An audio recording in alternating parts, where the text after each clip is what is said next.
Hello and welcome to Nerdarchy for Nerds by Nerds. I am Nerdhawkers Ted, and today we're going to play some 5th edition Dungeons and Dragons. We are in the Under the Dome Balaria. This is my political intrigue game. I believe this is session 9. So we're going to dive in. Last time the party split, one following the tracks of a turned friend, the others investigating for clues. Both parties led to a building known only as the Warehouse in the Balmoral district. Following bizarre paths and failed experiments, they found themselves linked up, stepping into the doorway of a large chamber. The spherical chamber stretches out, its curved walls glistening with bioluminescent veins that pulse in a slow, deliberate rhythm. They illuminate the room in washes of turquoise and violet, as the entire place breathes in light rather than air. Suspended at the center of the chamber is the core, a great orb of swirling liquid silver, held aloft by thick spiraling conduits of metal and mycelium interwoven so seamlessly you cannot tell whether machine ends and organism begins. The core churns like a storm contained within glass, memories, equations, fragments of consciousness drifting through its currents. Every few seconds, a pulse of light ripples outward, traveling along conduits like a heartbeat set down iron arteries. Each pulse shifts the room's color, changes the flavor of the air, alters the sound beneath your feet. The floor trembles with each beat. The Thorn Mother, tall and regal, floating off the floor, interacting with a core with obvious magic around her. Party confronted, a discussion, the start of a fight, and as she gathered magical energy into her palm, she gives them another chance to discuss a possible solution. She says the party can either go with her, or the party says that that she needs to go with them, and she counters saying that they could work for her and she could potentially keep them safe from Riven. The choice is now theirs. So we dive back in to the core. All of you standing in the chamber, several exits off of this room. She has settled down and is awaiting your answer or further discussion as you see fit. I huddle with my party mates. Hey, I don't think we should trust her, but at the same time, I don't want to scrap with her neither. As I kind of say that to my team. I'm not really into double crossing arc wizards.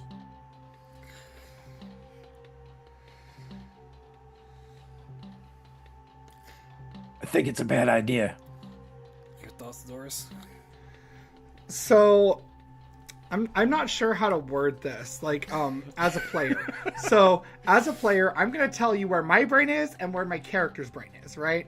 And then, you guys can parse out how she would say this, because I'm in a weird headspace tonight. So, as a player, I love some betrayal. I think it is the shit.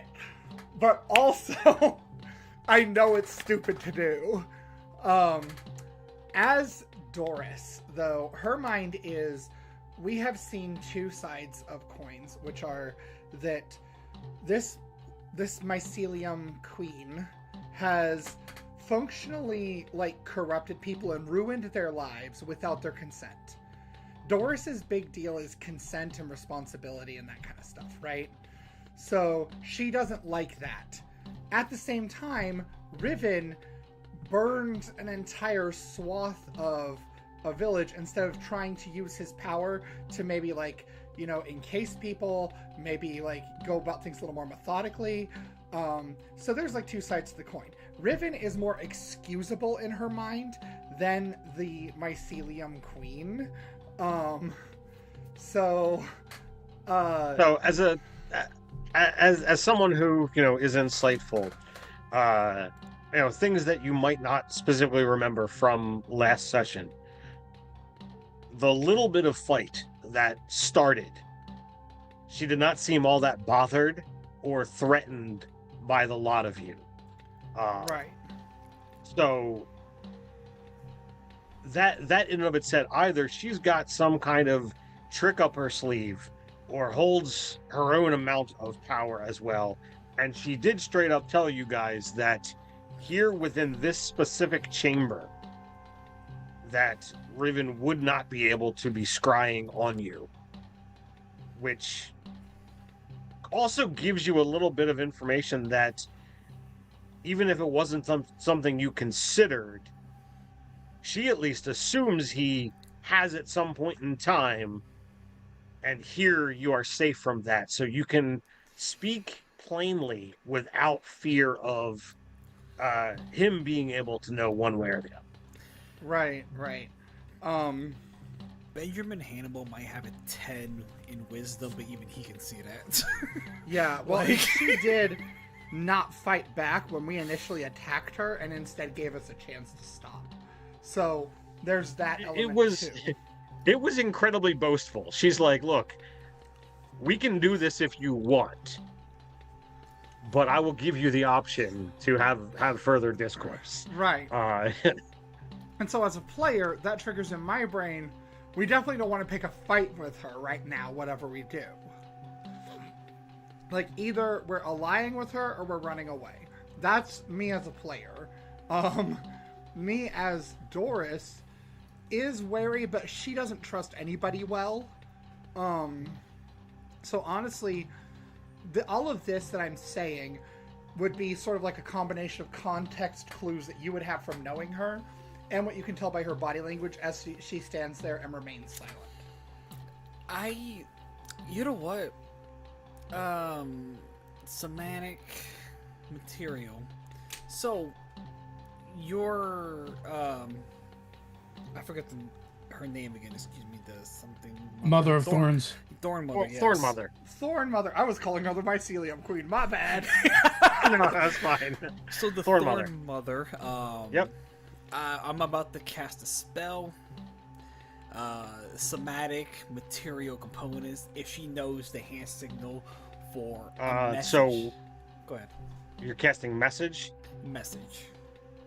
So as you begin the gesturing, she's like, "You can speak plainly." I'm sure I can, but it gives me a little bit more confidence, if you don't mind. But by all means. I do So, the hand sign just for a- a message. Just a quick point of contention, right? Sure. For the group, because Bobby was kind of coming at it from a little bit of a moral position previously.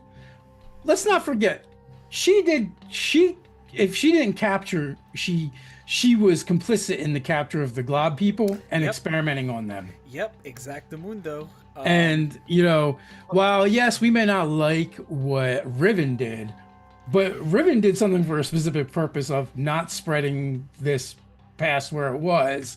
Yep. While his methods may leave something to be desired, the end result was for the good of the city. We're not sure why she's doing what she's doing and inflicting everything she's inflicting upon the city. Yeah. So, So like with Both have done horrible things, and it's up to you to determine the level of horribleness and how you want to react.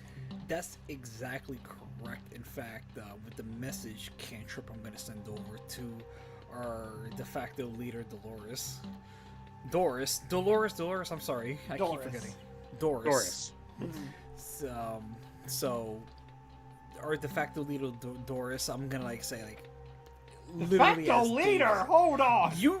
I watched the previous videos before, dog. We said yes, you're the wisest. Oh gosh. you're the bossiest. Yeah, Oh, Lord. that is That's because fine. I'm old. So I'm gonna message you in privacy, assuming there is anything to be had here. Okay. Hey, Also, you have the sending stone, right? Yeah. but that goes to so and so. To Riven, yeah. Yeah. I mean, let's rain down hell if we can. There's a barrier in the area. It cuts off communique. Mhm. Well, it stops scrying. If I it's mean, You not- guys, I guess- you guys tried to use the stone before in this chamber, and it didn't work. Yeah. Yeah. Mhm. So I'm just gonna, assuming my peer-to-peer connection with Doris works. Like, hey, It does. I don't like her at all whatsoever, nor am I saying we should buddy up with her. Your thoughts on the deception, maybe? I am not deceptive. I just need you to understand. I'm responding back. That's my response in message. I am the sneaky sneaks, and I can lies. If you think it's a wise move to at least buy us some time, I can at least attempt to deceive her. If you are confident, you can certainly try. Reassuring. I'm not gonna take away from everyone else's autonomy. What is everyone else doing before I attempt this ruse? Well, I mean, if we don't know you're attempting the ruse, then... That's why I said, hey. I could only message one person at a table time. talk to like ask our consent as a group. Are we cool with him doing this? I'm allowing role playing to happen. I'm just saying message only is one to one person, so I'm not gonna take away from the table. I mean, as far as Kane goes, he's gonna basically say that neither one really can be trustworthy, but sometimes it's better to deal with the devil you know than the devil you don't.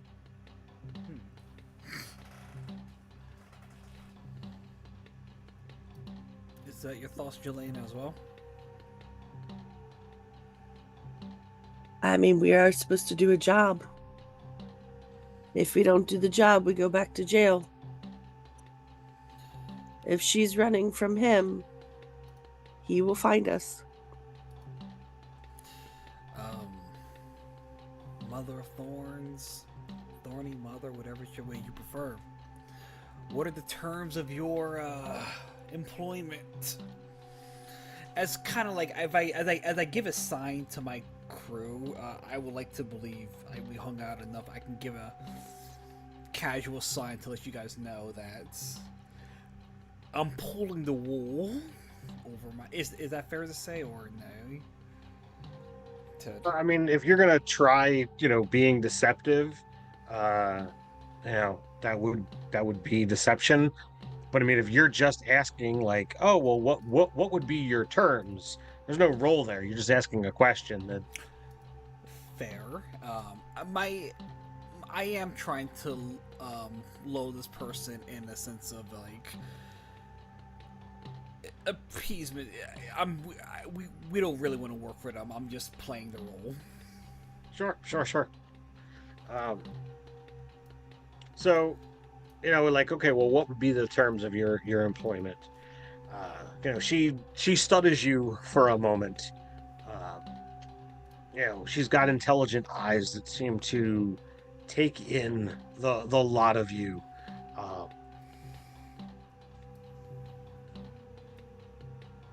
I can only gather that you are working for Riven out of some kind of necessity. You don't necessarily seem to be his type. What is that supposed to mean? So I look to my group like. None of you are wizards. None of you really seem to have that cold, calculating look, weighing the odds of every little thing before action is taken. But madam, that's what makes us the best type of work. I think she's saying we're stupid. I know. As I minor illusion something in one hand, because as you see, well, one hand may be doing another one. The right, as I kind of pass my hands and re-minor illusion something else, doesn't know. And even then, as I kind of just suavely just move my hand over, I'm just dissipating everything. It becomes a bit of smoke behind me. It wasn't even there. Did you just tell her we're lying to her? No. I just, hey, listen. As far as I never said anything about lying, I just asked the terms of her employment. Maybe I'm looking for a better deal. Maybe I'm not. You just explained, oh, we work in layers, as you're trying to basically defraud her into believing that you're going to work for her. Well, if she has a high wisdom enough, she'll see through this. So Everyone needs secrets in the shadows.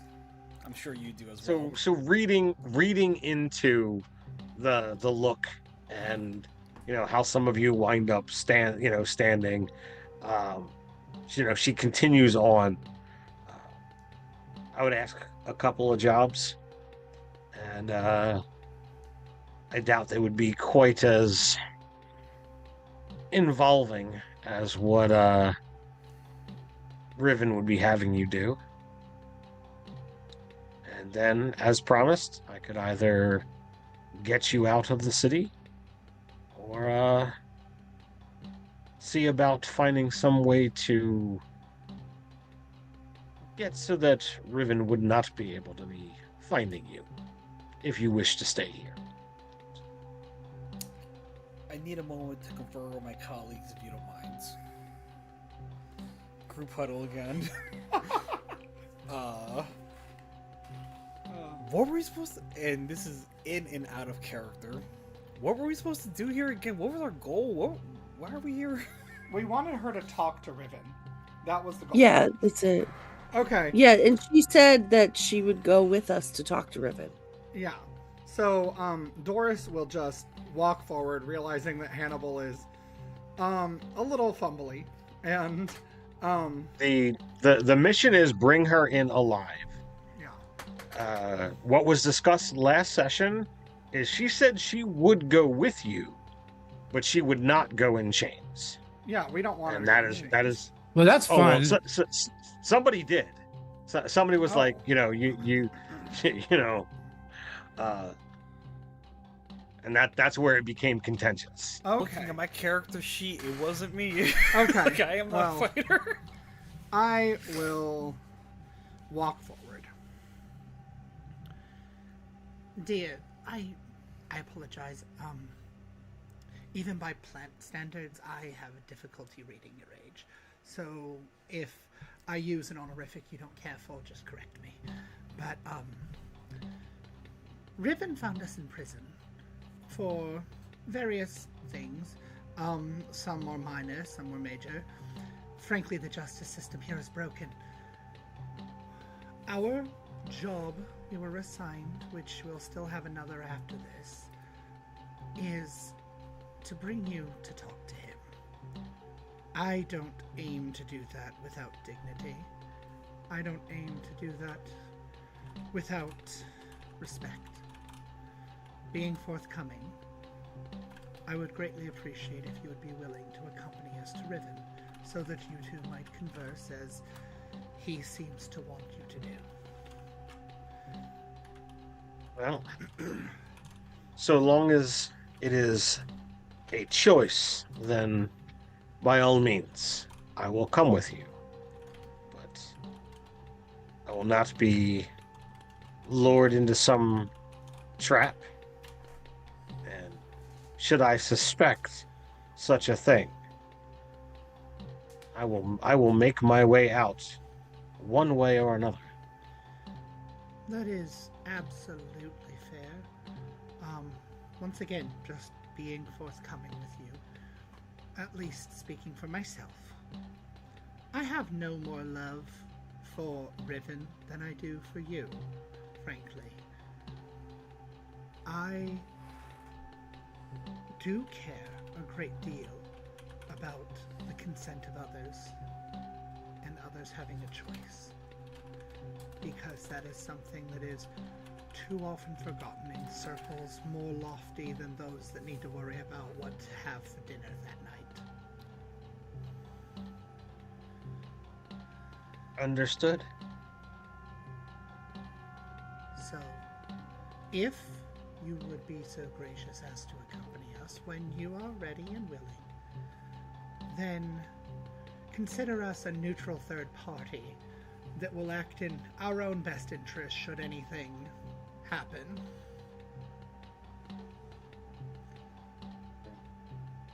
As our previous conversation stated, the incident within Smoke Bend got out of hand, and there are some in the next chamber that I am trying to use, and she kind of indicates with just like the nod of her head at this, part machine, part bioorganism that's is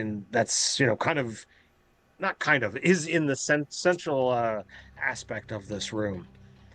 I am trying to manipulate the chaotic energy stored within to reset them to as they should be. Is one of them Buzz's friend? Yes. Yeah. Okay. What? Yeah. I was going to ask about that. So, as far as I'm concerned, I don't really care what happens once you and Riven get together. That was not part of our task. It was just to locate you and bring you in. That's between you two. But I'm kind of curious about Vester. We came here actually looking for him, or I came here looking for him. He's not completely part of your hive. He has some independence in there. I saw it. Well, those that are in the next chamber, and she gestured towards the door. You can go and look. Should you see fit. If any of you have any magical potential and wish to aid in this process, that would hasten their cure, and then we can all depart. Those in the chamber being of their own free will to go where they will, and then I will follow suit with you.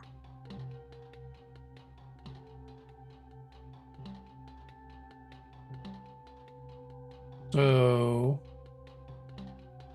I'm gonna go get my boy. So you open the door and you can see that there are 8 individuals that are in that, partially mutated state. And they all seem to be like affixed to a table. They all look in the direction as the door opens. They're not, comatose. They're all clearly alive. But you can see that some of the conduits of machinery and bioorganism coming from the ceiling that look like the same stuff that's in the spherical room, and it links to each of the tables.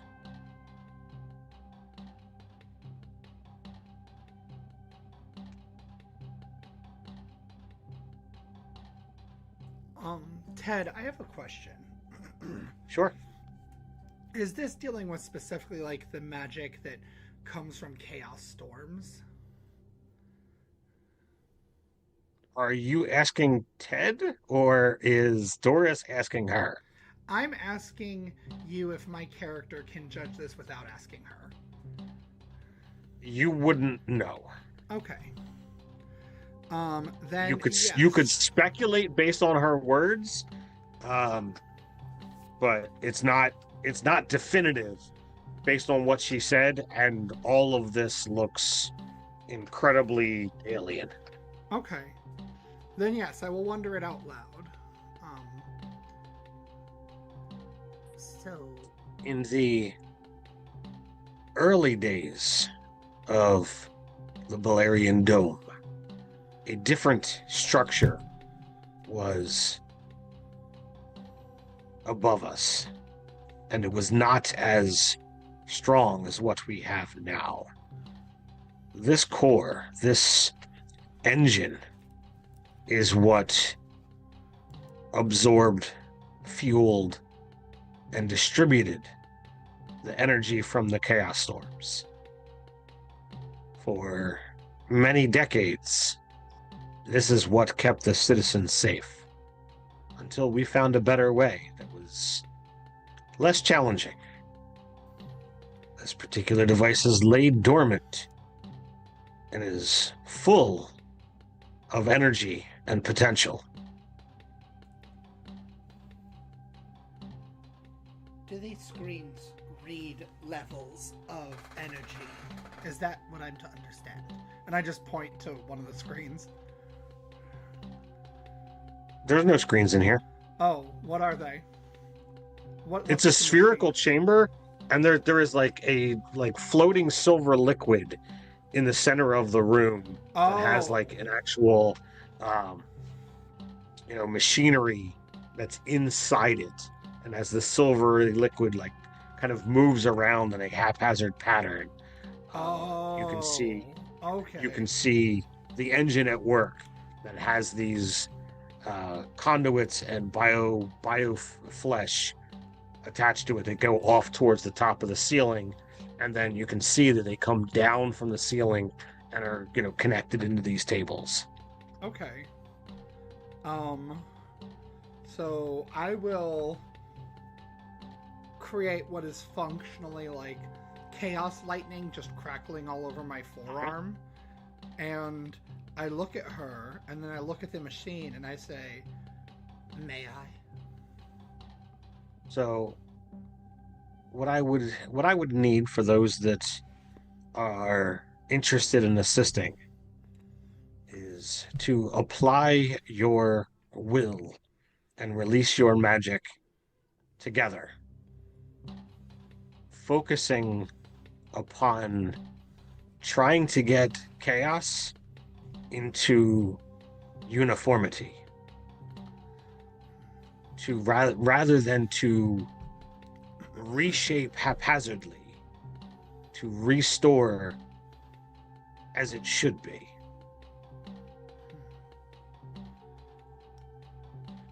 So Doris looks So at what- everyone, and she says, So oh, sorry. So what you would be doing, anyone that wants to do it, you'd be basically, it would be an entire group check. You're adding whatever level spell slot you're expending, plus your wisdom and your proficiency bonus to focus what it is that you're doing. Okay. So it has to be a spell slot specifically. Yes. If you were to just use a cantrip, then it would just, you would just get your wisdom and your proficiency. But if you use a leveled spell, then you add whatever spell slot level. Okay. So here was my thought. My monk subclass is Way of the Shattered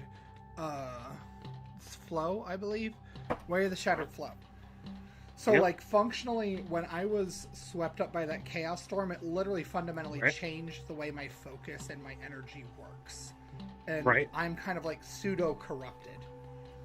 So, I was thinking of using my monk ability that lets me change my unarmed strikes to force damage and be ranged to, like, shoot a bolt, basically, into it.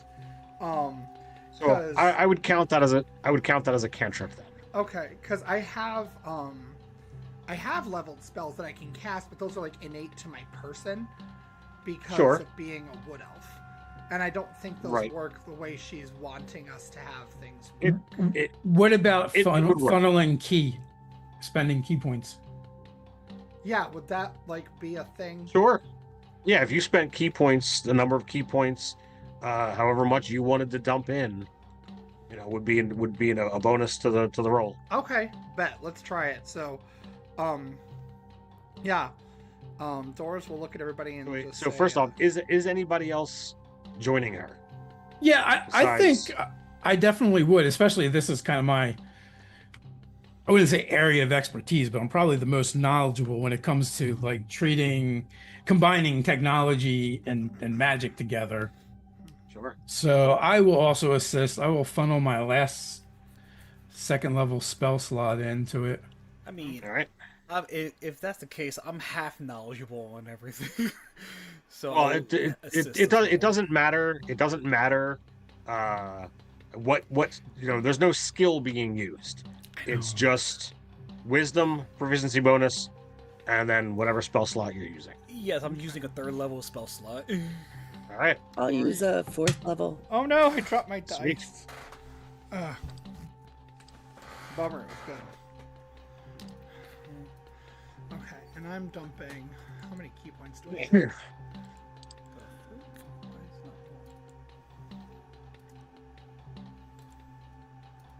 I have 8 key points. I will dump 5 in. And that will, plus my proficiency bonus Okay. is 3. So that's 17 plus. All right. So Jillian, I would just need you to make a d20 roll. You're gonna add your wisdom modifier, your proficiency bonus, and then the 4. So we got 22 from Doris. Well, I rolled really bad, so I'm going to use inspiration. right.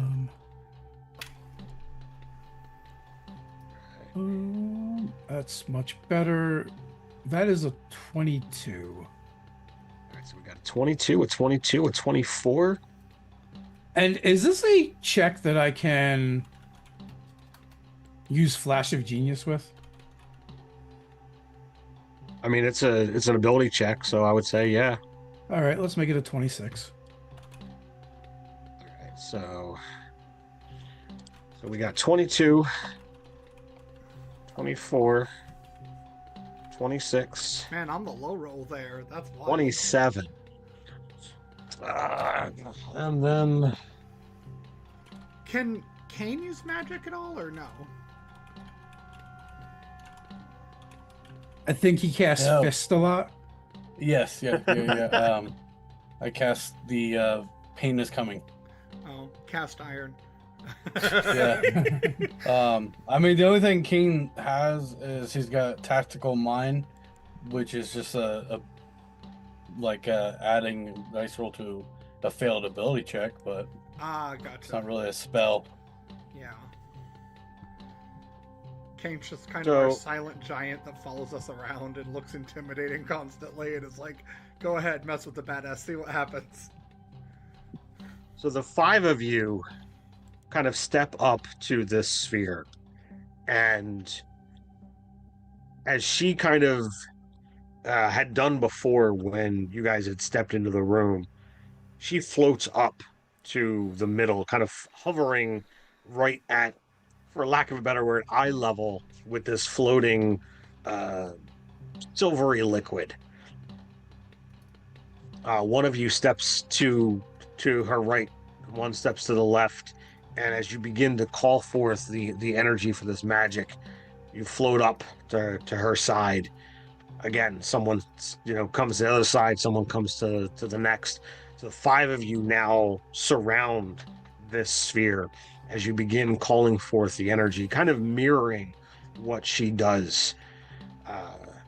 She focuses, and the energy that she produces kind of looks like the sickly green in the energy behind Bobby there in his backdrop. And it surrounds her hands, and then she spreads them back out, and as it floats into and then begins trying to mix with this silvery energy. Doris, what does your energy look like that you call forth as you expend ki into this mix? So when Doris essentially throws a punch, you see that she holds the stance kind of Thor style, and this chaos lightning of chromatic colors bolts from her arm and kind of creates an arc of a leash of lightning between the machine and her arm, and it looks like a chaos storm is forming around the machine. All right. How about you, Hannibal? What does your energy look like as you bring it forth? It would look like almost a maroon, kind of purplish energy Okay. coming towards this device, and it almost weaves in and out like notes, almost like a wave. finding Okay. any kind of empty space it could get its feelers into. And Buzz, how about you? What does your energy look like? So, Buzz pulls out some of his tools that he uses when he casts spells as his focus, and begins using them, kind of in the air, as if he's trying to like monkey around with the Arcana tech that's in his room. Mhm. And just like different tools kind of appear around the room, around the apparatus, in a, you know, in a like a spectral glowing blue light Right. of wrenches and screwdrivers and Okay. wrenching Very cards. cool. So we've got, quite a variety. And I'm going to ask, but I know what the answer is. Jelena, what does the energy look like that you summon? Uh, it's pink glitter. I mean, fire. Well done. You had me for a second. Pink glitter. So Jelena conjures fire, as we pretty much all expected. So we've got chaotic lightning that's zipping all around. We've got a purplish maroonish energy, that's trying to form this full sphere. We've got this uh, dancing greenish energy that moves in haphazard patterns. We have wrenches that are made of blue light that are tweaking and twisting on this machine. And then we have all of it heated up and fully encapsulated by fire. The focus of all of the wills, each of you putting forth this concept of restorative. You feel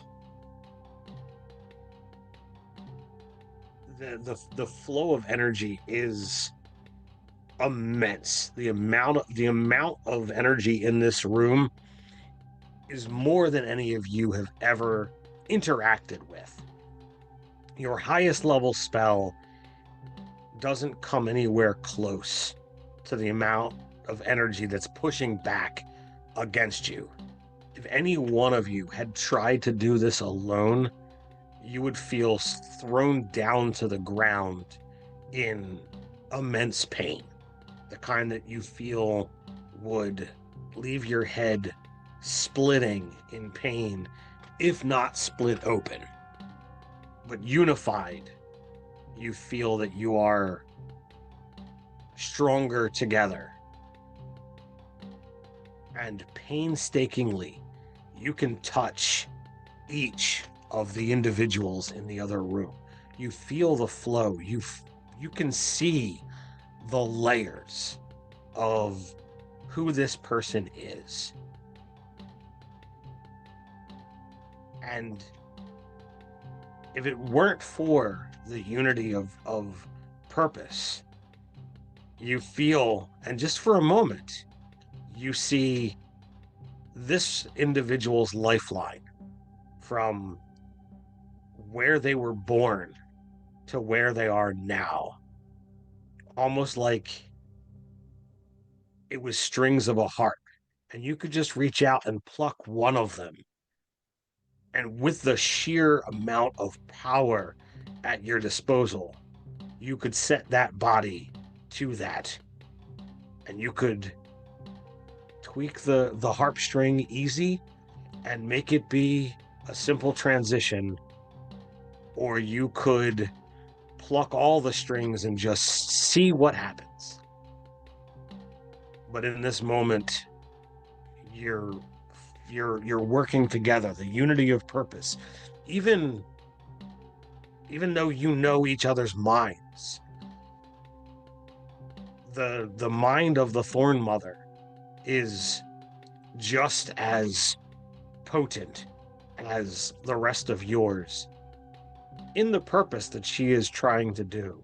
You can see that she is putting forth just as much effort as the rest of you in fixing these individuals. And it is a catastrophic amount of effort. The magic that she unleashed clearly is stronger than anything any one of you had put forth. You can see the green swirling through everything, interacting with each and every one of yours. And one by one, painstakingly, each body is restored to its natural way. Plucked to the exact time before this fungal growth explosion, this seeded element of some kind of bonding with, this type of creature, and you watch as they're restored to normal, and the symbiote, I don't know why I couldn't think of the term, but the symbiote, leaks off of each and every one of them. The breathing returns to normal, and it takes a long time. It takes more than a half hour of effort, of concentration.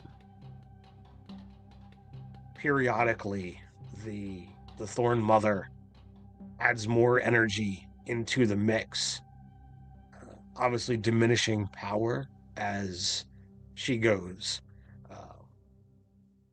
Those of you who are, practitioners realize that, there's clearly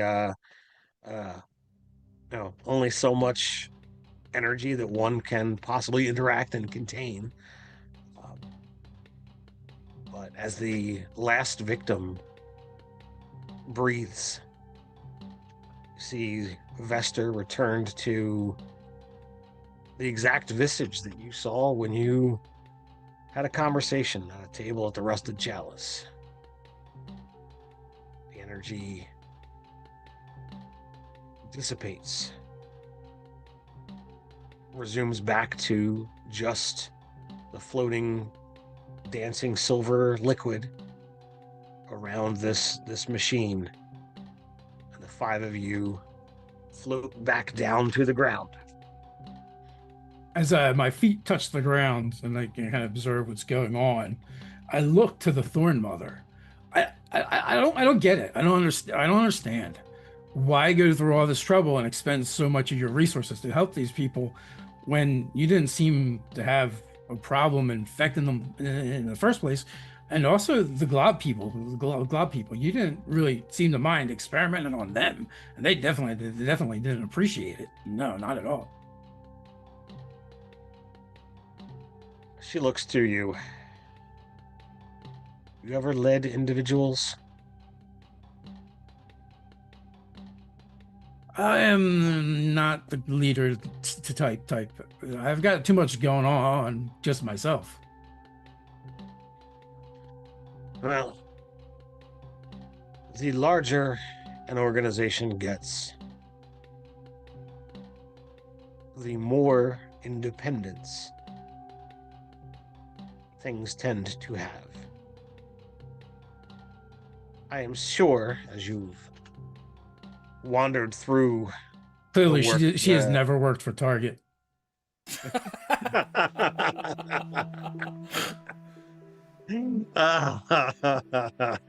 I'm gonna let that one go. You've clearly wandered through a warehouse, and you've seen my failed attempts to be more than I am. I am just one. And the bloom is in more than one place. Therefore, those operatives under my control sometimes take initiatives of their own and Sometimes things happen that are regrettable.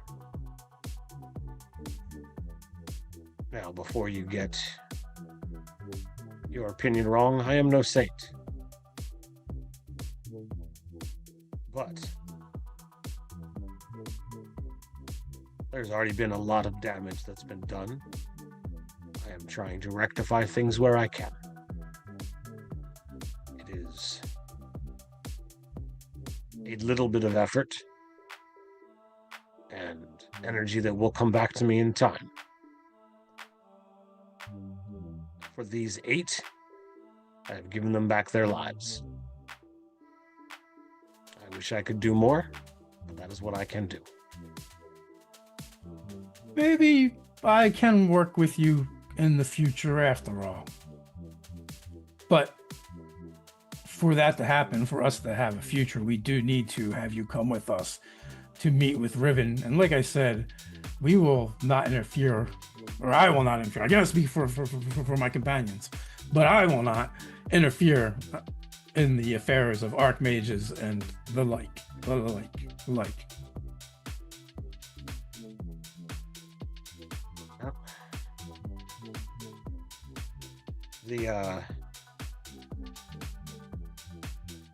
She kind of looks to the 8 that are resting. She gestures with her hand, and the menial amount of straps to contain them all come undone, so that they are no longer bound to the tables.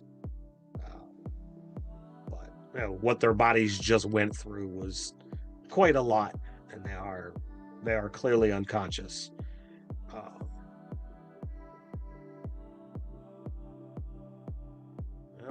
They are free to go, and as promised, I will go with you. Lead on. Guess we're off to see the wizard. Well, Archmage, but who's, keeping count. He is definitively a wizard. But I doubt many people call him wonderful. So, what time is it? So I'm going to guess probably about mid-afternoon. Okay. I'm going to depart from the group and kind of catch up with them at Riven's. And I want to lead that half-formed girl that we found. You remember? Like, she was part plant and everything. Yep. I'm going to lead her back to the place where we have rooms, and I'm just going to, set her up in the room. You mean the clone? Yeah. I'm gonna keep close eyes on the foreign mother, making sure she doesn't do anything goofy. Sure. So, are you doing anything to be secretive about how you're keeping an eye on her? It is as plain as I'm just being plain about it. Sure. There's no reason to act like I'm not there when she knows I'm there. Sure. So it takes about 10 minutes to get outside the warehouse. You guys had gotten fairly deep within,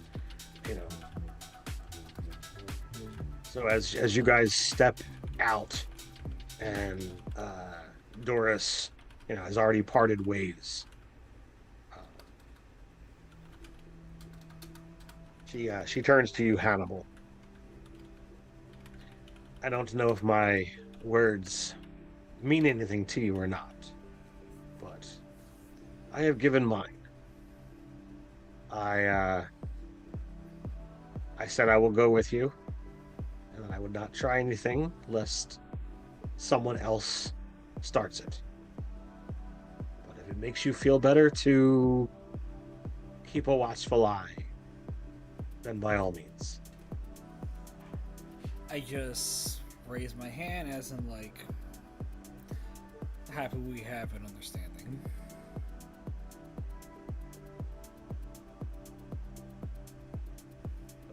to head to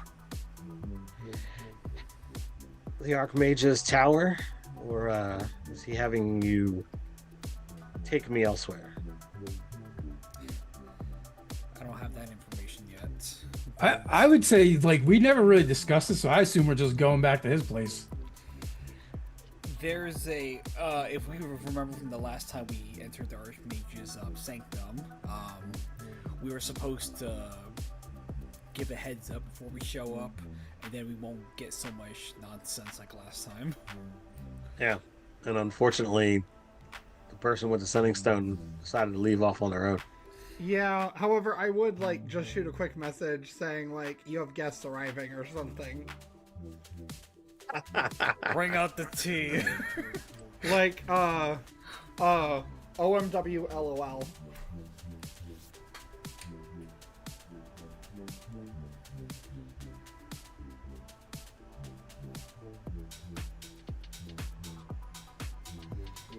And then, yeah, like I said, I'm gonna catch up with them. I imagine it's not too difficult, like I wouldn't be too much far behind them, because I have a really good speed, and I can be hasty if needed. Sure. But, part of that, at least, you're assisting someone who is only kind of partially formed. She's not, she's not going to be able to walk full speed. That's valid. I might actually, like, offer to carry her if she wants me to. Like, piggyback. She would have no problem with that. Yeah, I can piggyback her. My strength isn't amazing, but she's, like, like you said, half-formed, so...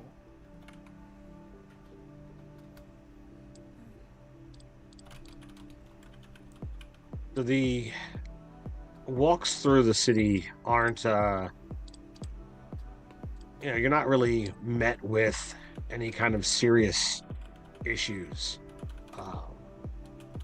A lot of you would probably notice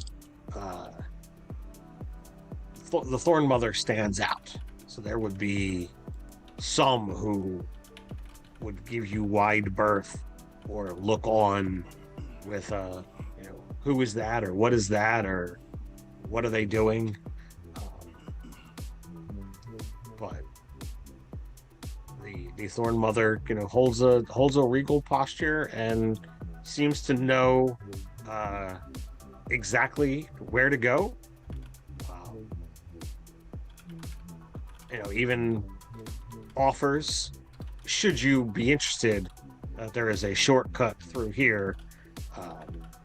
But as she says it, those of you trained in insight would know, like, you're probably not going to take this because you think that I'm offering some kind of devious trap, but I'm not. But should you wish to save, 10 minutes, we can go this way.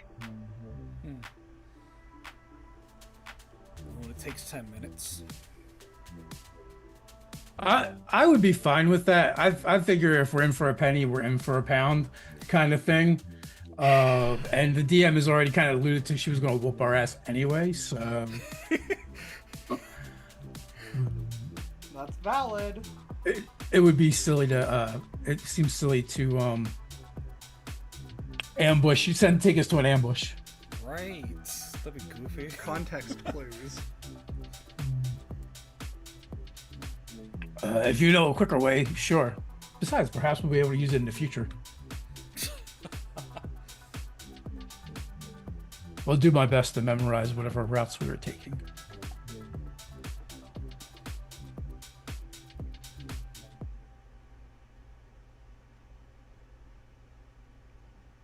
So she leads you through a district that, like, at its looking at it, it would look like it's fairly congested, but there happens to be, it with just the right, make a quick left here, a quick right there, or ways that it's completely open. Almost, like this is some kind of planned route. Why is there junk in the way everywhere else but this path? But it is clear, and it definitely saves you a wide berth cutting around another zone or another district. But eventually you make your way to the edge of the dome and back up the stairs, where you meet Doris, who is there waiting, has sent the message to Archmage that guests are on their way.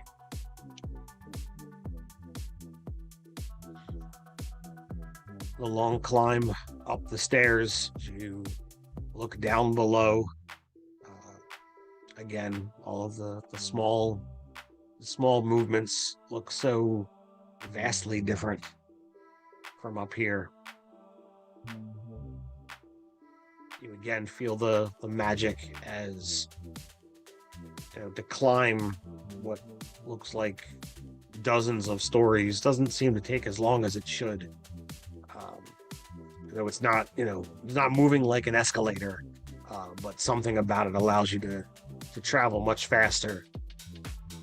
As you get to the gateway that you were confronted before, this time there's a nod.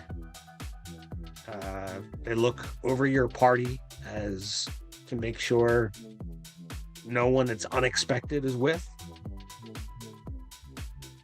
It's like, okay, you guys remember where to go through there. Gestures towards where the spire is. And you are brought yet again to Riven's sitting room. The Thorn Mother goes in. She walks almost casually towards one of the shelves, takes down a bottle, takes down a glass, pours herself a drink, offers the bottle to any of you, almost as if she is familiar with this place.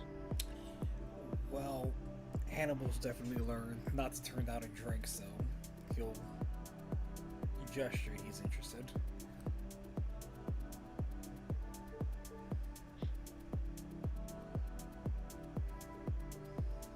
I'm surprised Buzz is turning down the drink. Oh, I'm sorry, but But he can't get drunk. Fair. That's right. I keep forgetting this. He mainly uses drugs that will affect him. Oil, gasoline, that kind of stuff. Grind is his jam, but it's harder to come by in these parts. About 10 minutes later, all of you you've gone from settled after a long journey to getting antsy about when this guy is going to show up. Went through the exact same doorway, wearing the exact same robes you saw him in each of the times. Riven walks in. Well, I am glad to see that you were successful. His eyes kind of shimmer for a moment. Had to be sure this wasn't some kind of ruse. If there is, it's not on our part. I don't wish to get between our archmages and whatever the Thorn Mother is. Doris is going to lean over to Kane and just whisper very quietly, How cute. He thought we could trick him. He's just gonna shrug and go, Hell, I'm half tempted to use a complete second level spell slot on this at this rate, since he believes we're all full of it. Like, screw it, I will. So I'm casting Enthrall. The spell Enthrall just says I wave distracting words causing creatures of my choice to see within range. Wisdom save throw of 16. And it's basically, I'm just putting the spotlight on myself, saying, and lo and behold, the Thorn Mother is here! If he wishes to make a save on that, by all means, I'm fine with it. Anyone? It's At 16. that point, Kane's definitely gonna grab the decanter and pour himself a drink now. I feel like Hannibal just turned into like the genie from the Aladdin cartoon. Essentially.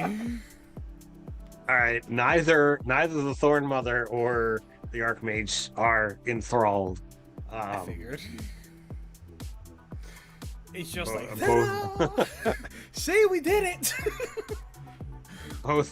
both turn and look amused at you.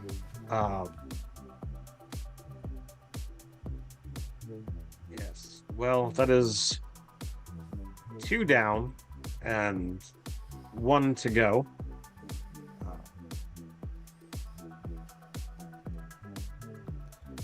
With that, I'm just gonna turn on my heel and leave. Like whatever's about to happen, I don't need to know what's going on there. All right. Does anybody else stay? I'm gonna stay only because I told the Thorn Mother that like I'd be there as like a self-interested third party. So unless I'm dismissed by her, I'm going to stay. Yeah. Unless anyone kicks me out, I'm gonna find the nearest sitting piece of furniture and make myself comfortable.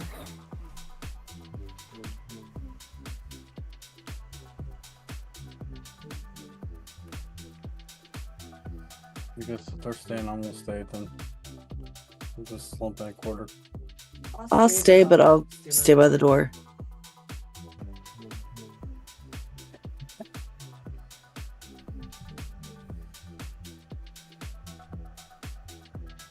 So, when you guys kind of remove yourself from the conversation, there's definitely layers to the not only the conversation, but to their body language. So if anybody wants to roll insight, feel free. Ooh, yes, please. That's bad. I'm gonna use inspiration. That's Sure. worse. 8. Yeah, I'm gonna re-roll as well. That was even worse. I don't think I know, right? It's like, what's with this inspiration? It's not very inspiring. It's I not don't very think- heroic inspiration. It's like mediocre inspiration. Right. If a 10 beats a baby, let me know. Otherwise, I don't think I got it. So we got an 8, we got a 10, and what did you get, Bobby? I got an 8. Oh, okay. All right. I So got all a right. 16.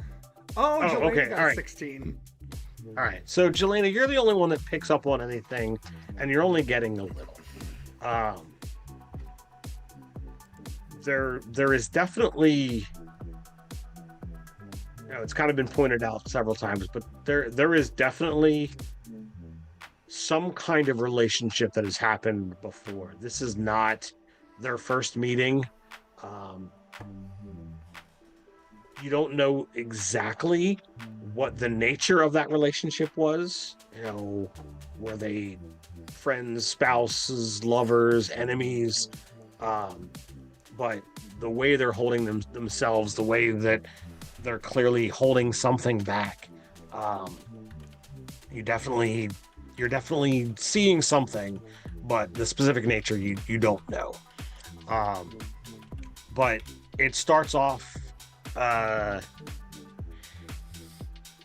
It starts off with like the most recent thing. Like, how could you possibly burn an entire district? And how could you warp it with this, that, and the other thing?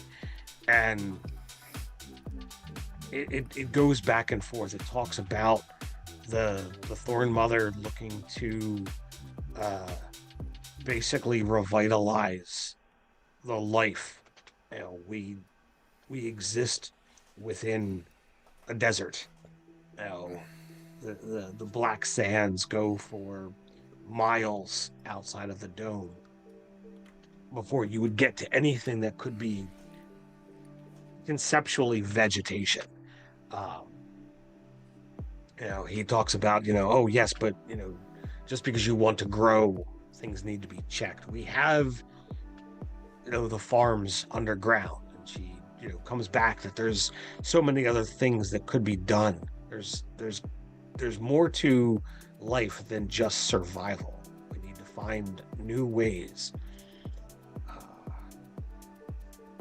He tries to be like, okay, well, you're now here. I'm gonna do this, and she's like, you can't contain me. I can walk out of here. Your power is not enough to hold me should I wish to be gone. They go back and forth, and at a time, it looked like they're about to square off. Those of you that, kind of stay behind, see a moment where they both look like they are ready to draw power.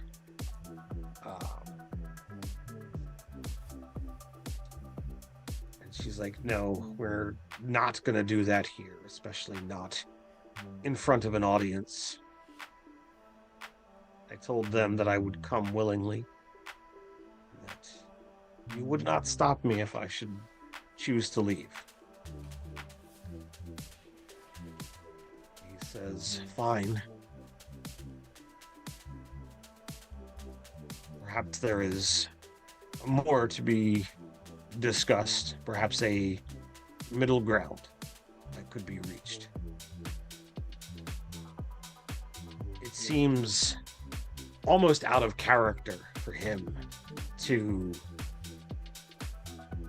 concede, especially being in his place of power. Like this is his sitting room. He is in his spire here.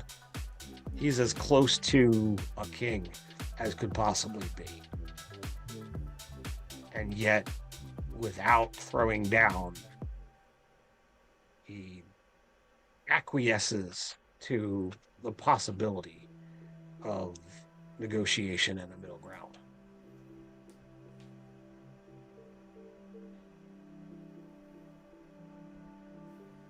She says, fine, but if we are to do such, then I feel it needs to be a neutral territory with the possibility of options, not just your demands and how I can bend them a little towards what I want.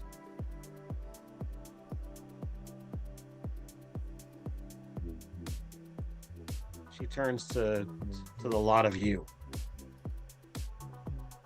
He says, you have another task. Maybe I'm overstepping my bounds. But if he acquiesces, how would the lot of you feel as arbiters?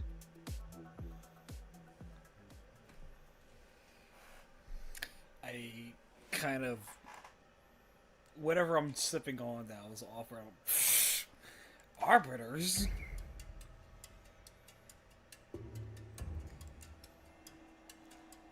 Arbitration? Those who yes would make the final call as we propose a resolution to our internal war? It's a lot of of course, I'm just me. That's a lot of responsibility to place on a bunch of people passing through.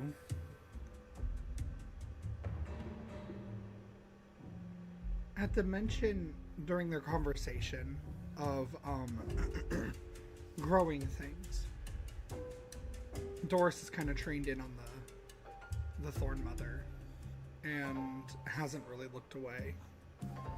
And she says, Yes, I will. May I ask something from you? You can, Riven says, you can ask anything you want No, without the... her. Oh. He gestures towards the Thorn Mother, who just kind of nods. Do you mean it? Do you want to grow living things? Yes, of course. I come from a dome called the Gloaming Arbor.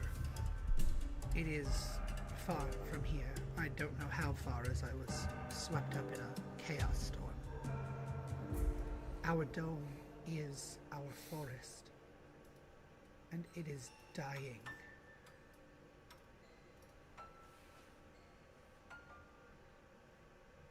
And when it dies,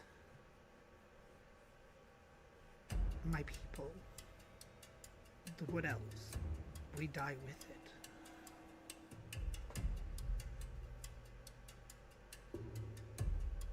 Well, then perhaps when we are done here, we will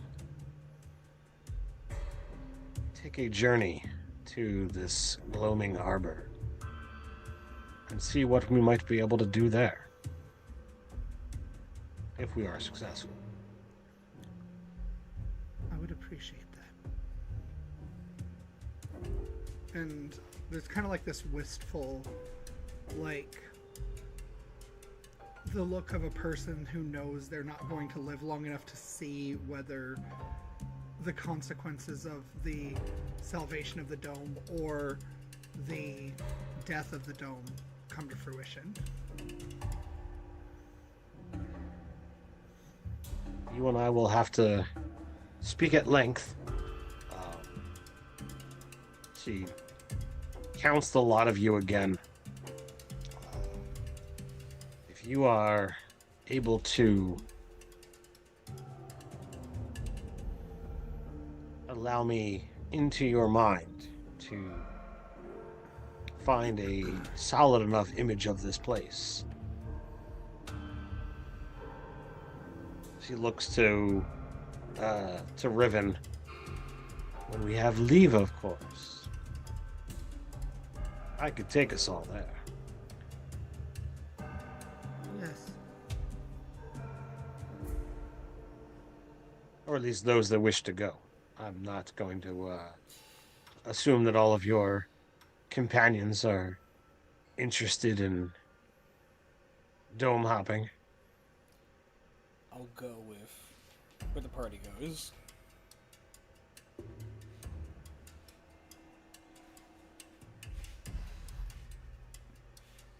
So,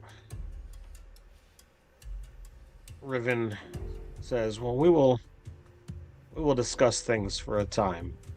And I have a way of getting a hold of you.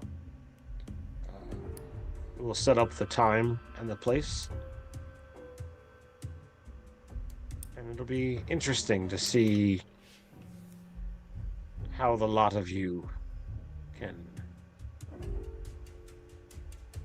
decide what is the best course of action for how to handle everything that's happened in our negotiations.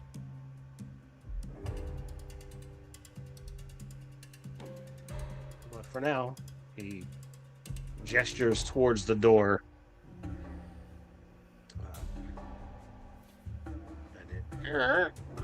And it opens up for the lot of you. Okay, we take our leave, or I take my leave, I should say. Yeah, when the Archmage says be gone, I'm gonna be gone as well. Lest ye be banished. Right?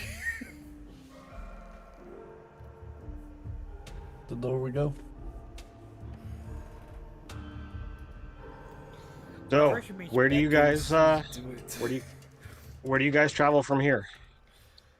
I guess try to find Buzz. He would have went back to the rooms, back to the inn. You guys, Buzz would be like a half hour, tops away. If he would have left for the entirety of the conversation.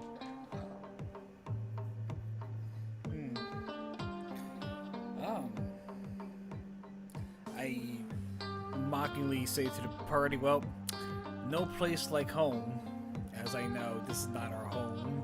This is not nothing to us, but I'm probably gonna go back to the inn as I make my way toward that direction.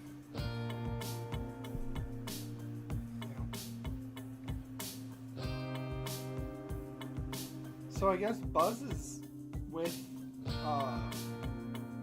Vester. Well, Vester was kind of left unconscious in the workshop.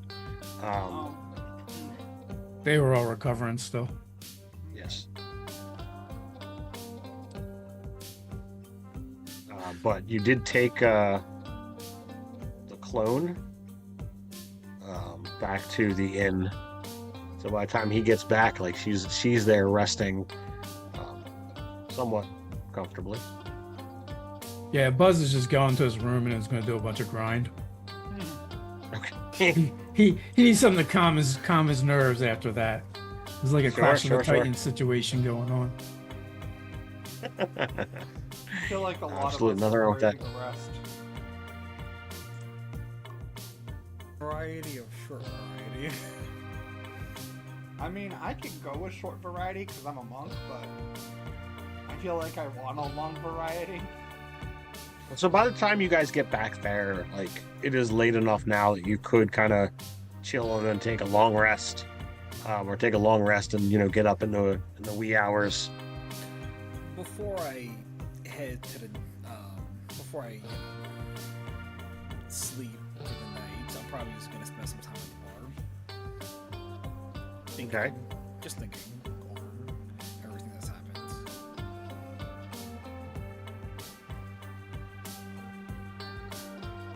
Yeah, I just do drugs until it turns into a long rest.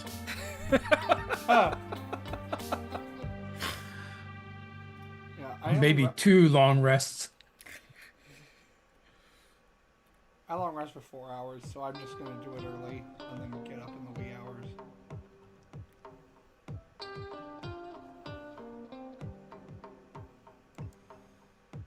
Anybody else want to do anything else before they settle in?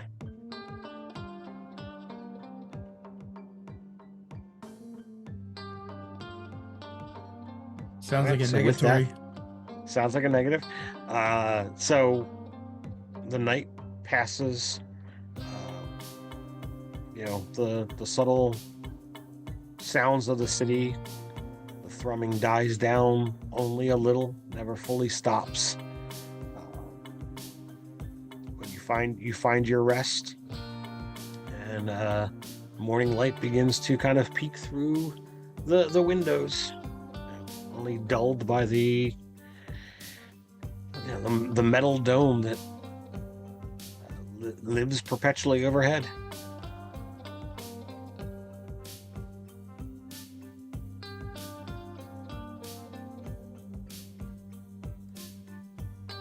So we're just waiting to hear back, right? Yes. Okay. I'm gonna go downstairs and get breakfast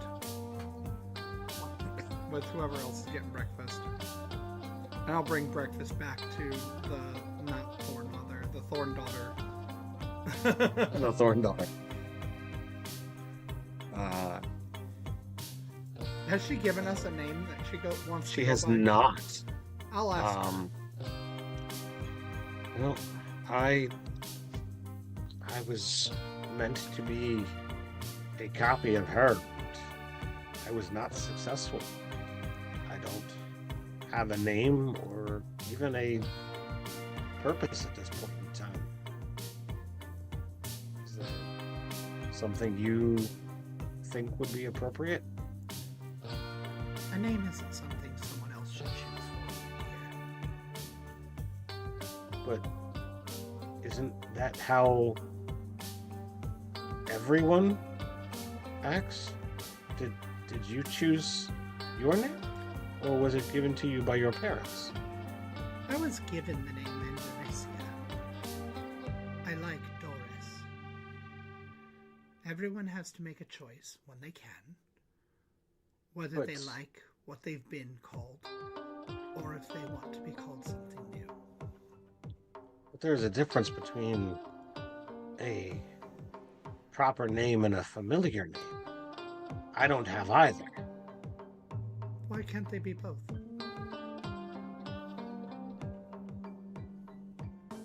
I don't have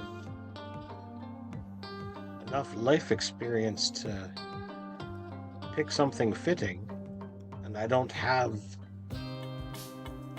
a name to shorten or alter to feel like that is me.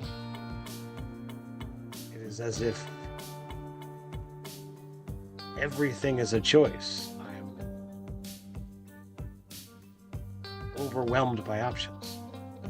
Welcome to the world. Let me tell you something. A secret, we'll say. A name is simply the mouth noises you want people to make to get your attention.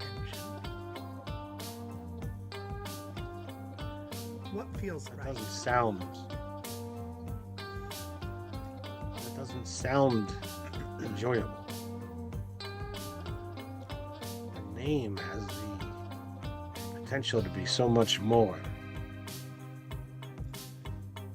I will. Words, pull mouth out- noises, Sorry. that Like, as she's kind of going over this, I'm just slowly pulling out book after book from my bag of holding from that smut collection that I have. And I'm going to lay them on the bed for her. I'm going to say, There are several ideas in here. I'll go get you some breakfast. and I just turn and walk out with like a dozen smut books in front of her. You just corrupted that poor girl. I hope you feel good about yourself. I feel great about myself. I'm culturing her. How old is the Thorn Child again? Or She's not a child. She's like a woman. this Thorn she person? she has the most of the body of an adult. It is just the one leg and the one arm did not grow properly.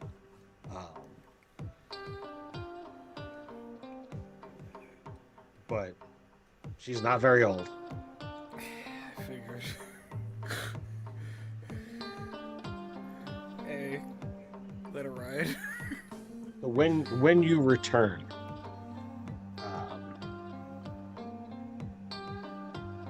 the first thing you notice is her eyes have changed color. Oh, They are now purple. okay. One of the books is open, and she taps at the page. I like this one. Lean over You can and call me Violet. And while it might not be easy coming, it is attributed to the fact that it is a flower that I have been grown.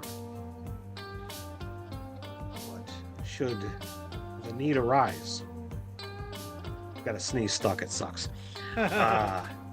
It is also close enough that should the need truly arise, it is close enough to violence. I see. Well, you couldn't have picked a better book. Well, I suppose you could, but I just can't think of the name of it right now. But this is a good one. It has a sequel. and she like points to the cover that says Shrinking Violet, and she pulls out another book and it says Growing Violet.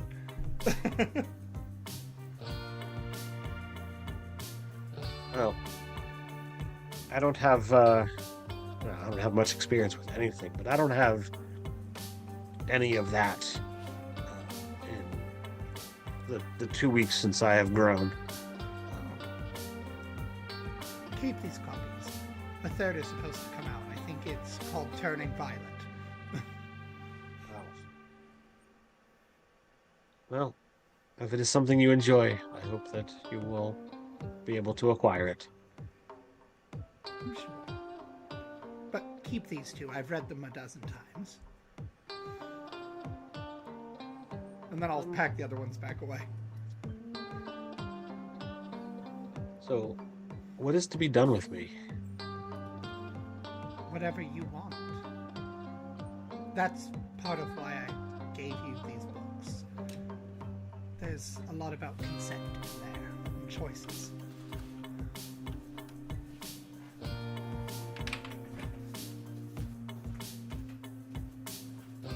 You are free to make yours. For good or bad. Well, that is part of the problem is I don't have a full faculty of myself, though my mind seems contained of a lot of information that will take a vast amount of time to process. Yes. But from what is it? I don't know how to properly say it, because do I know something if a memory is implanted? I think, to a degree, all knowledge is planted like seeds. We choose to grow them or not. But as for your faculties, if you like, since we have the day as far as I'm aware, perhaps I can get Kane to come with us and he could carry you as we look for your choice of either a mobile chair or perhaps some flesh warping technology that could assist with supplementing your arm and leg as you need or see fit. That I would prefer to be able to be mobile on my own rather than rely upon a vehicle of some kind. And I guess this is where, Ted, I would have to ask, how developed is like accessibility tools for people who have disabilities? So I mean, there are powered vehicles in this setting. You know, we legitimately have motorcycles in Crystallia. In Balaria itself, there are wheeled vehicles of several kinds. You've even seen like constructs with limbs that people have driven. Like imagine like a four-seated like dog or cat in design, that you know, not having wheels that would get stuck in sand and what have you. You know, I don't make a big to-do about it every single session, but you guys have definitely encountered vehicles. Not every city, not every dome is gonna be having them and using them, but they are powered by either grind or, in the case of Balaria, they're powered by, you know, magically charged batteries that are literally fueled by the chaos energy. Okay. So I'll approach Kane and just ask, Dear, would you help me with taking out Violet and finding her a means of transportation and mobility? Who's Violet? The Thorn Daughter. Oh. She chose a name. She's also educating herself through reading. You didn't give her herself. your books, did you? What other books would I give her? I wasn't going to steal from you. Another corrupted one. I suppose. In all fairness, it's probably the most innocent of my collection.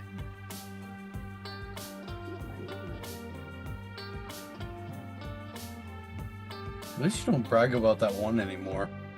Which I one? guess that's a good thing. I don't know. You used to be nonstop about something. I don't remember what the title was. Yes, I remember it, and I cannot for the life of me remember what it was. You don't talk about it much anymore, though. It's kind of nice. And you just see the frustration. Like, she's just rattling her brain. I love it. Love it when choices matter. So you spend a little bit of time. Somebody make whoever's in the party that's traveling along. Somebody make an investigation roll. How smart are you, Kane?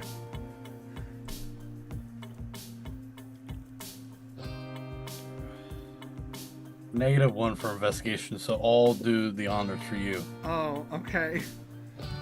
I have, on a scale between 1 and 20, 10. Oh gosh, did I already use my reroll? You did. That's a 5. All right. I'm rolling So- like crap.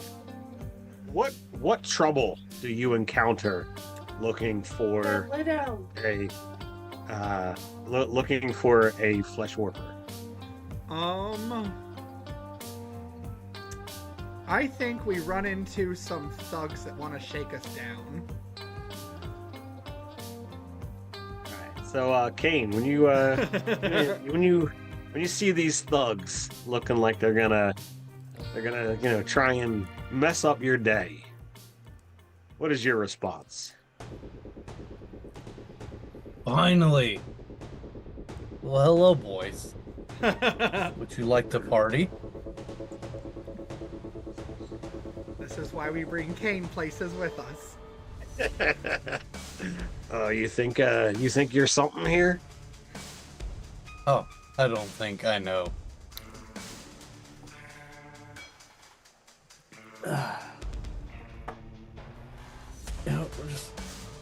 Yep, little stretch. Get the obsidian moving here. So, do you let them make the first move, or do you make the first move? I'll then go first. It's fine.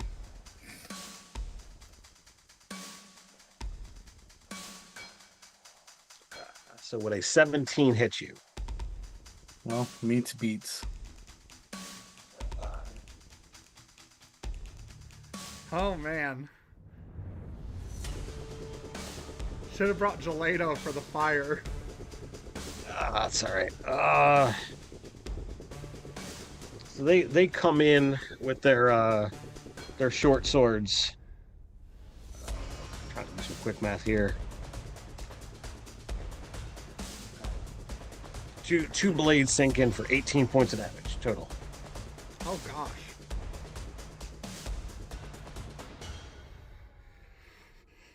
Dead.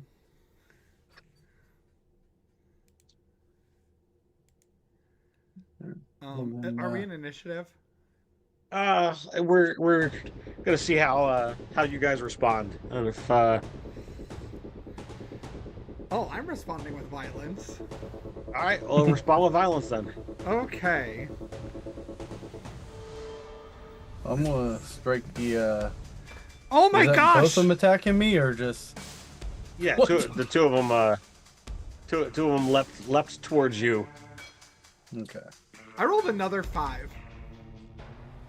I mean, You're not plus- responding with plus violence. what I want, but you know what? I got 2 attacks. Let's go. Oh You my threw one of your gosh. smut books at him. Okay. So my first roll in total was a 12. My second roll is a 14. Do either of those 14 is hit? just gonna miss. I got a 19 to hit. Uh-huh. That does. For 12 slashing damage.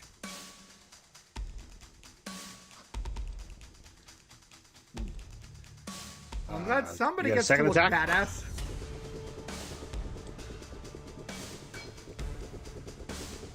You get a second attack, right? That's what I was looking for. I You should. thought I did. You're a fighter, right? Yeah. Yeah, you have Yeah, extra you absolutely do. hit. Second creature chase. He's holding off first. Alright, second is a 19 again to hit. Ooh. And 16 slashing damage. 16 and 18, you said?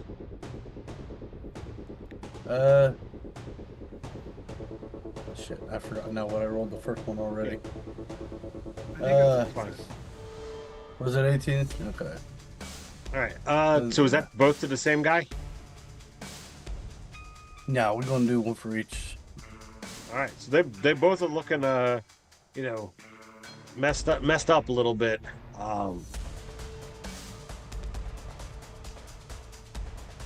They clearly did not realize that the depth. Do you guys let them walk away or do you kill them? I'll let him walk away. It's up to Kane. They can walk away if they apologize to the ladies. They didn't realize he was forklift. So they kind of look at each other, and it almost seems like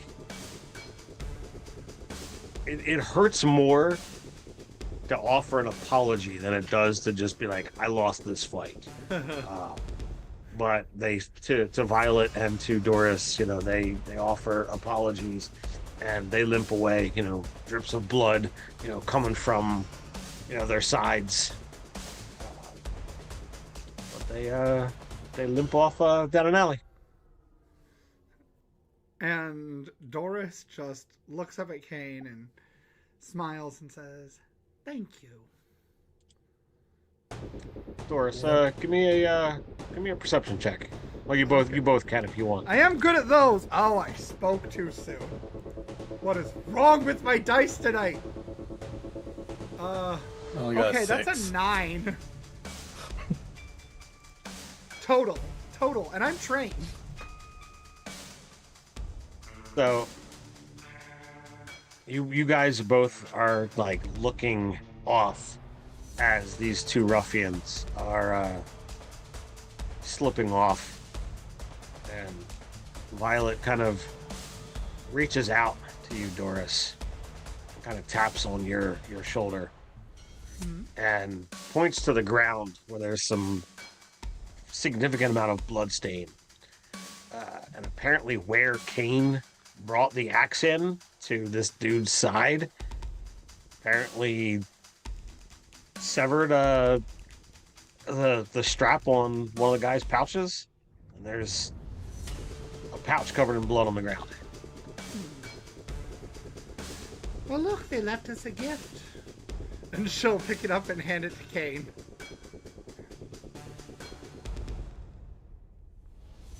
It's got some significant heft to it. What a shame. They dropped this. So we basically won a Pokemon battle because we got like half their money after we beat them up.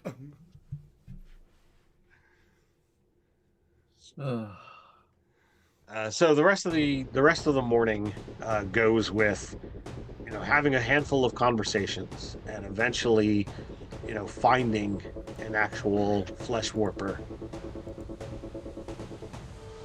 And if you are brought to a small little building, and you kind of have to duck to get inside. It's clearly meant for a smaller race. But once you get through the door, there's room for a lot of you. But there's a gnome sitting behind a counter, writing in some empty books.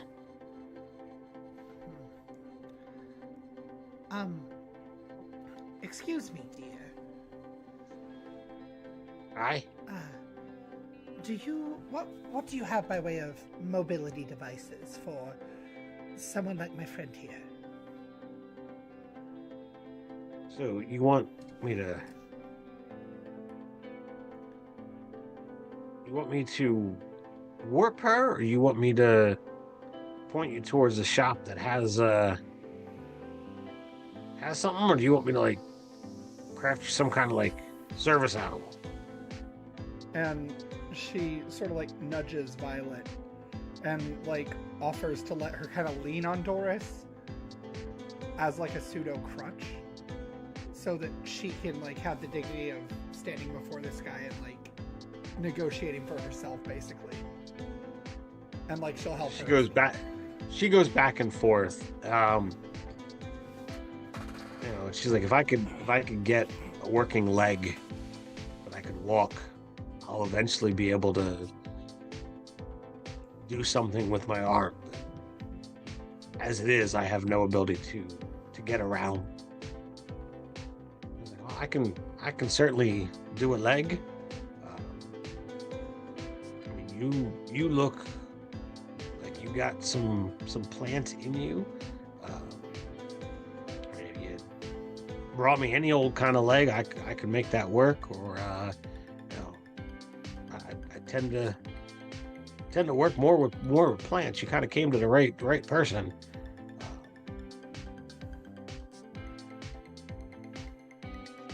So she's like, well, plants would be just fine for me. They tend to go back and forth a little, asking about one thing and another. She kind of turns to you, Doris, is like, well, I don't have anything. I assume that this proprietor is not going to do something out of the kindness of his heart. And he kind of gets a shifty eye and it's like, well, that's kind of how things work here. Services cost. Kane, do you think that we might dip into that bag deer that we just found on the road? I think that'd be a good cause for it. So you look in there. There's a handful of different coins, a couple platinum, mostly gold, some silver. All told, there's a unknown ring in there, and there's 150 gold.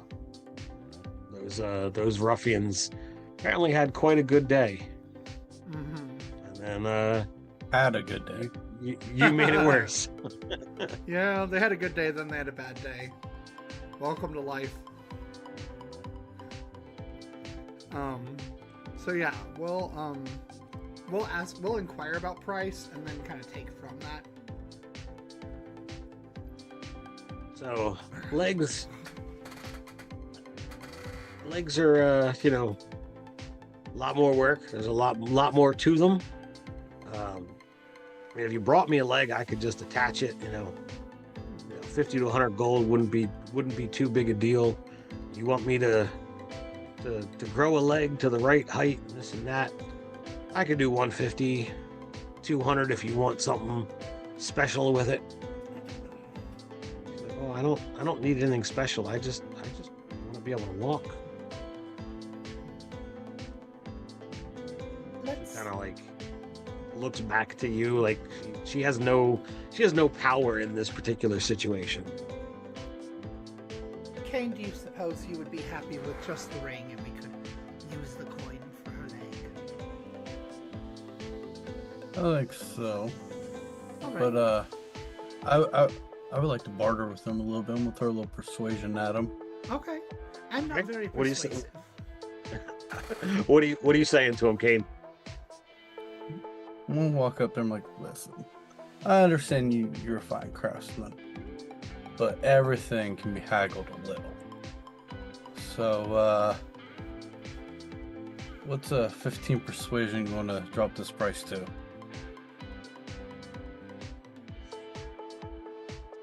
So you're one of them types, and he kind of looks up at you. All right. Well, you wanna work things out. So I'll give you an option. No frills, no extras. We go our separate ways. 125. Or we get to an understanding. You look like you're one of them big burly type, looks like you already got some blood on you today. So how about this is a kind of looks left, right, make sure there's nobody else in the room. Standing contract. If for some reason somebody starts a fight and you end the fight, you bring me the leftovers. No questions asked. And I'll do it for 75. I mean, out of character, I'm not opposed to that idea, but how many times do we get in fights around here? So, I don't know how well I can hold up that deal. He doesn't. I mean, he doesn't know that. He just sees that you got blood on you that's fresh. You gotta explain to clearly... him. You gotta explain to him, buddy. I'm sorry, but this is a political intrigue campaign we're playing in right now. You got some diplomacy on your shirt. You've got some diplomacy on your shirt. Yeah. Well, I don't want to feel like I'm cheating you too much here. So, how about we meet in the middle, 100, and if things appear in your shop, then they appear in your shop.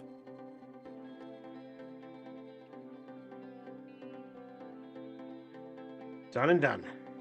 I thought I was muted for a second. I'm like, sorry. I'm trying to keep notes as we're going. We had several weeks in between the last session, and if I don't record things, I feel like even though it's there to up here into the interwebs to watch, I don't like to lose my notes. Well, then I dig out the 100 gold coins and hand them or place them on the counter for them.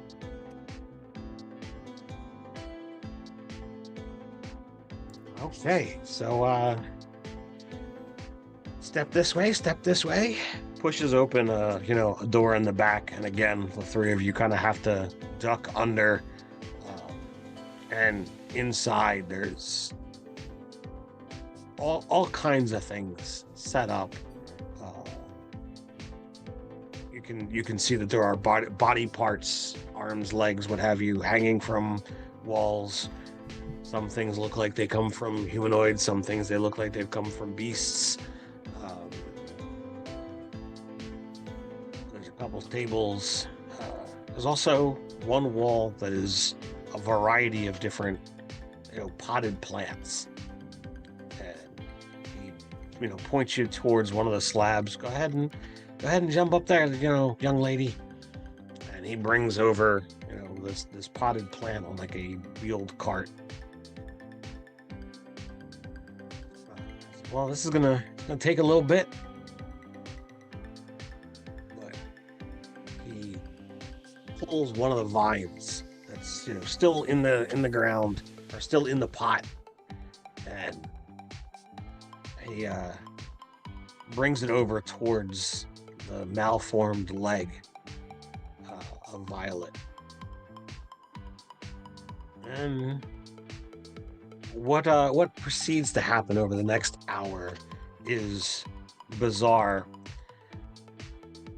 magical and not, and clearly is uncomfortable and painful for Violet, as this vine seems to draw all of the nutrients out of the soil, out of the rest of the plant, until the rich brown soil that was there, the clay pot, all breaks.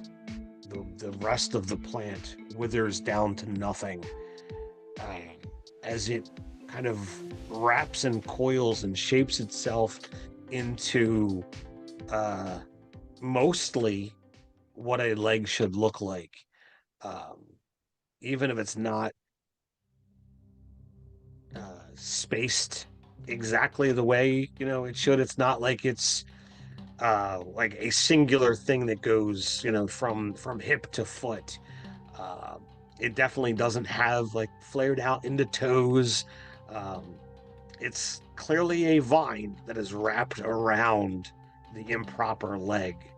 It bulges out where a thigh is, comes down to a knee, comes out to a calf, but it's in a circular pattern growing down. And then as it comes down into the foot, it has more tendrils that come off than toes. But if you put on a pair of boots and a pair of trousers, you'd look like a normal limb to everybody else. But it does look like that if you put it in good soil, it could take root. Thank you. And she looks at Kane. Thank you. So, like I said, you got anything that you want to unload? So Reston's your guy. You're definitely the one I was seeing. And that's where we're gonna end it. We'll pick back to this up next week and see how this whole arbitration thing is gonna go. So thanks for joining. As we're getting towards the end of the year, whatever holiday you celebrate, hopefully it's a good one. And until next time, stay nerdy. nerdy.